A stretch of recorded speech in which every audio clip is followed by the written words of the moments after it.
सरगर्मी से मुताबिक गुफ्तगू करें।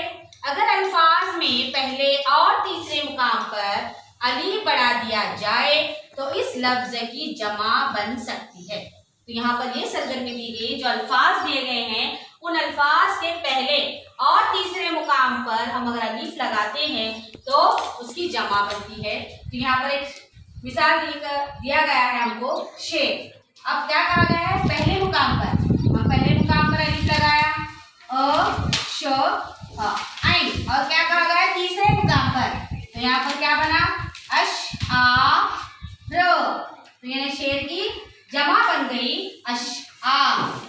आओ अहलियत पैदा करें। अब यहाँ नीचे भी अल्फाज दिए गए हैं लफ्ज, यहाँ पर वही क्या पहले और आखिरी, पहले और तीसरे मुकाम पर अ ल, तीसरा मुकाम फ अलिफ फा और ये ज, क्या बने अल्फाज।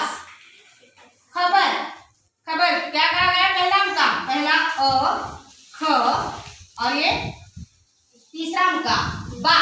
अखबार दाल अ द व, तीसरा मुकाम पर अ और ये र, क्या बन गया अदवार।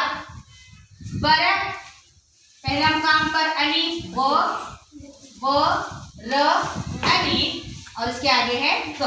औरा यानी लफ्ज का जमा अल्फाज, खबर की जमा अखबार और दौर की जमा अदवार, बरक से औरा। अब यहाँ पर आपको मश्क करना है, आओ मश्क करें। सबक, गैर, गर्ज, जिक्र, सबक, मौत, शख्स, फौज, यानी पहले और तीसरे मुकाम पर अलीफ को लगाकर हमें इसे जमा की सूरत में तब्दील करना है।